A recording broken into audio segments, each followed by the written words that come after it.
So I'm going to give a historical context, and then my husband will take it from there because he is really the expert on black men's think tanks and summits. He participated in black men's think tanks and black male summits all over the country, and so I'm going to start right there. In 1990, I was in South Bend, Indiana, and a friend of mine said, "You've got to come out to this black man's think tank." And I said, "A what?" Literally, I said that. She said, "A black man's think tank. The University of Notre Dame was having a black man's think tank." And I said, "Oh my God, I'm there. I'm coming." So I went out there, and so while I was sitting in the audience, this very handsome young man came dashing onto the stage. And so I was taken with him immediately, mostly because of his absolute presence and command of the large audience, and also his knowledge he exuded pride in being a black man. Now I'm 68 years old. That was in 1990, so some mathematician do the math. About 25 years ago, is that what that is? But anyway, so I had just read, I met this young man earlier, the autobiography of Malcolm X about a year ago. And during the course of that black man's think tank, there was a young man there named Ajuma Muhammad, who is a black Muslim. And he was going to, every town has a side of town and a street where there are drug addicts and prostitution, etc. So one of the things that the black Muslims do is they have a group called the Fruit of Islam. And they take the Fruit of Islam into areas like the one I just described, and they talk to the people that are there. Don't act afraid of them. Try to, respectfully engage them in conversation. Well, having just read the autobiography of Malcolm X, I was thrilled because it's really well described in that book. So I followed this Mr. Muhammad and these Fruit of Islam onto this street and saw them in action. It was just wonderful, I'm telling you. It was thrilling. At the time, I also was the director of a treatment program, a substance abuse program, and I had a lot of black males in my program, who had been involved in substance abuse and crime and etc. So it was really enlightening to me to witness that. So that was in 1990. So Brother Sage, who I came to meet, and we became involved as partners. So in 1994, 4 years later, his daughter graduated from the University of Cincinnati. Well, I'd been to many graduations. That wasn't a big thing, right? Except the University of Cincinnati had a particular graduation for the black students. I have never witnessed anything as inspiring in my life than seeing all of those young black graduates of the University of Cincinnati walking across the stage. There was a gospel choir. It was family. It was fabulous. And so I said to myself then, if I ever got the chance, I was going to do something like that in South Bend. That was in '94. Well, 1 year later, I became the director of campus diversity at IU in South Bend. And I was in a position to do many of the things, black men's think tanks, and I also was able to start a black graduation there. And so the only last thing I want to say is, so that happened in '95. Well, in 1997, Bill Clinton was the president. And one of the things that he called on was a national dialogue on race. Now, no matter what you think of Bill Clinton was a poor southern little white boy who grew up in the South, didn't have a father, had a mother on welfare. Bill Clinton grew up with black people. And so Bill Clinton, like a lot of southern white men, by the way, if you want to know about race, ask a southern white man, right? Am I right? They know. They're in the belly of the beast. They are the perpetuators of everything. So Bill Clinton, having been had personal relationships with black people, called on the nation to have a conversation on race. So we at IU South Bend decided to do that we would have so we started a program in 1997 called Conversations on Race, and our keynote speaker was Cornel West. Need I say more? So my point is that out of the Conversations on Race, then having met Brother Sage at a Black Man's Think Tank, Notre Dame stopped having it, by the way, so I started having it at IU South Bend. We called ours the Midwest Black Man's Think Tank, and we brought states, all the Midwestern states, into our campus. And so then we just had many, many programs from then on. And so I'm going to turn it over to my husband, Brother Sage, so he can tell you more of the essence of Black Male Summits, Black Men's Think Tanks. Well, first of all, I'd like to welcome everyone. I'm going to use some of my African genealogy and say to all of you, Akwaba. Akwaba means welcome in Ghanaian. I'm a cross between the Ashanti and the Akan. We speak the language, the religion of the Twi. Always give recognition to the Most High, because without him or her, we wouldn't be here. So welcome, Akwaba. I'm exceptionally delighted to see young man. To see young man. That's what we're about. We have got to save the babies. We have got to do it. And the only way it can be done is we have to bring them to these kind of affairs. I tell everybody about my mother. My mother lived one life where I didn't know where my next glass of milk was coming from.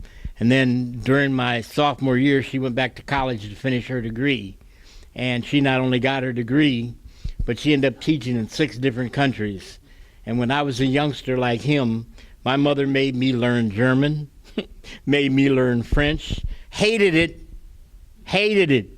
didn't want anything to do with that. If it wasn't a ball, you know, but she made certain I went to the Science Central Museum downtown. She made certain that I was culturally edified. So when I see a young man like that in a meeting like this, he is the future of us, and we must save the babies. Very important. So nice to see him sitting here. At the same time, it's nice to see all the warm, friendly faces. And Fort Wayne, I'd like to say that maybe today, or the fine work that you're doing, is the first day of the rest of our lives. Let's get it together. Let's get it together. It can happen.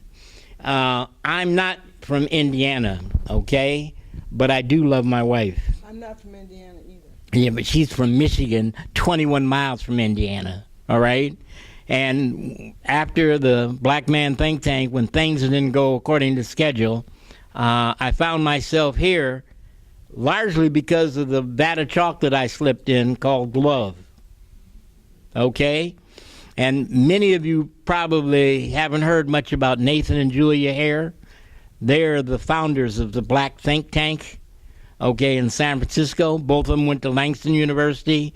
They've published, as a matter of fact, one of their scholarly works is The Miseducation of the Black Child.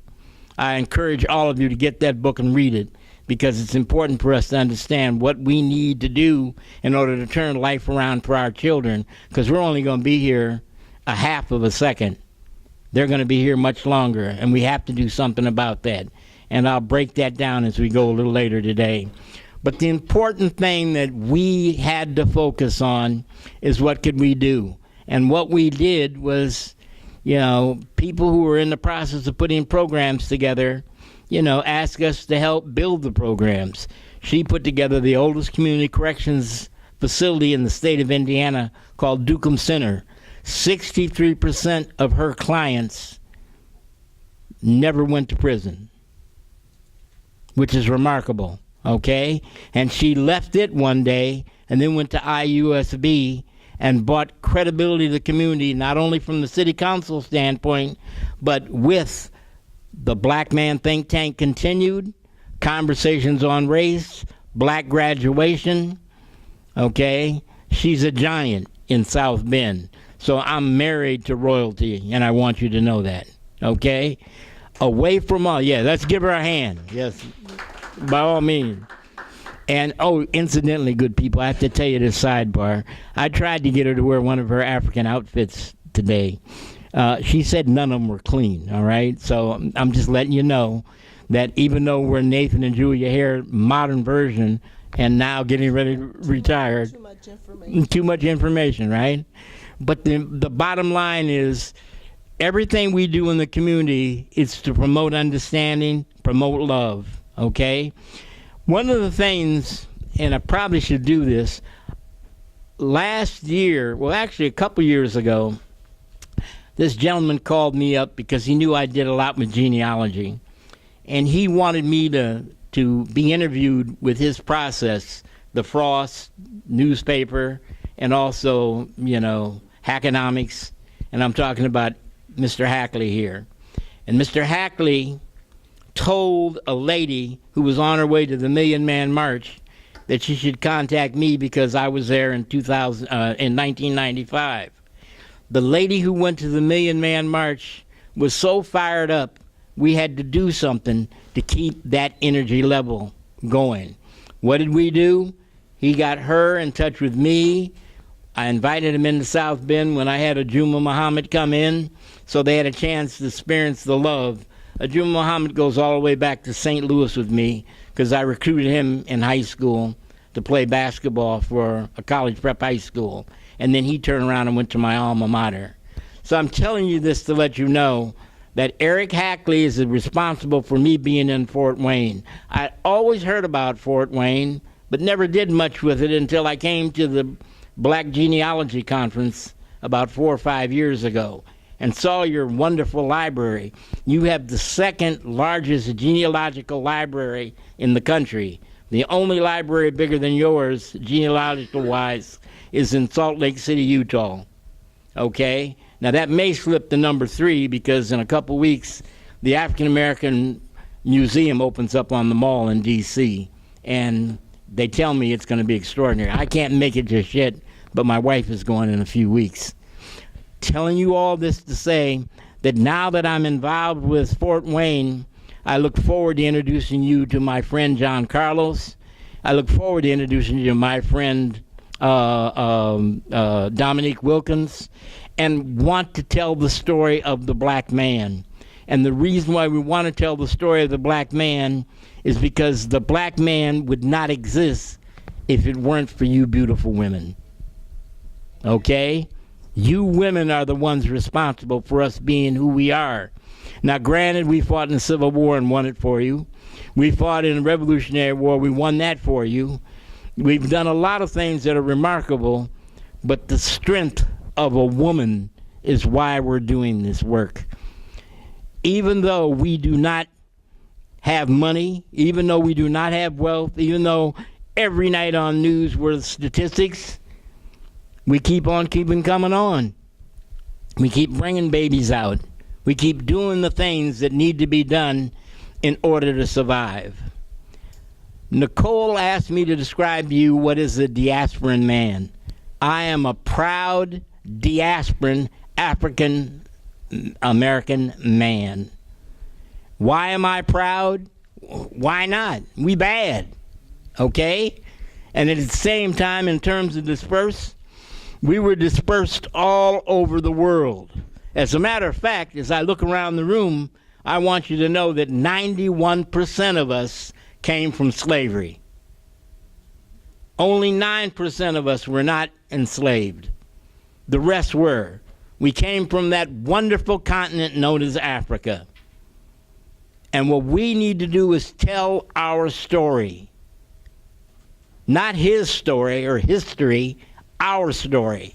And the only way we can do that is we have to come together. We have to apply critical thinking skills. We have to become conscious individuals. And we also have to learn how to drop love.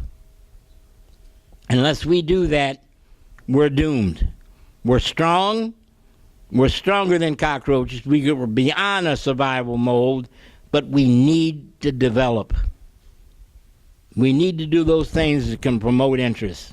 We have to. If we don't do that, hey, I shudder to think what it's going to be like for us in the future.